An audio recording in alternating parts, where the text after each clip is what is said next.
మహాకుంభాభిషేకం నిర్వహించే ఈ కలశని పొందినటువంటి భక్తులు, ఒక కలశని పొందిన భక్తులు కానీ, లేదా నలుగురు దేవతలకి 4 కలశలతో అభిషేకించి ఆ 4 కలశలు పొందే భక్తులు కానీ, మీరు మీ ఇంట్లో మీ అబ్బాయి కోడలు ఎక్కడన్నా ఉంటే వారింట్లో ఈ కలశ, అమ్మాయి అల్లుడు ఉంటే వారింట్లో ఈ కలశ మీ ఇంట్లో పెట్టుకోండి.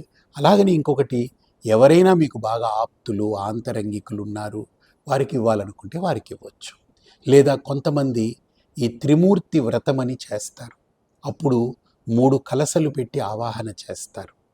అలాంటి వ్రతాలకు కానీ, గణపతి నవరాత్రుల్లో కానీ, వరలక్ష్మి వ్రతం కానీ, అలాగనే దేవీ నవరాత్రుల్లో కానీ, శివరాత్రికి కానీ, మీ ఇంట్లో జరిగే అన్నవరము సంకల్పంతో సత్యనారాయణ వ్రతం చేసుకుంటారు చాలామంది.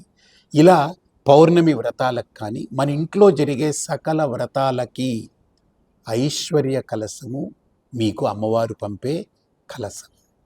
ఇది కేవలం కలశం కాదు, ఐశ్వర్య కలశం. దీన్ని మీరు హాయిగా నిక్షేపంగా ఏ సంశయం లేకుండా మీ ఇంట్లో జరిగే ప్రతి వ్రతాలకి, పూజలకి, ఏదైనా విశేష కార్యక్రమాలు, గృహప్రవేశం ఉంది, ఈ కలశలో నీళ్లు తీసుకొని వెళ్ళండి, ఐశ్వర్య కలశం. లేదా ఇందులో బియ్యం నింపి పట్టుకెళ్ళండి. అలాగ మీరు ఏ శుభకార్యాలకైనా ఈ కలశ పెట్టుకోండి. ఈ కలశతో అమ్మవారి అనుగ్రహాన్ని పొందండి.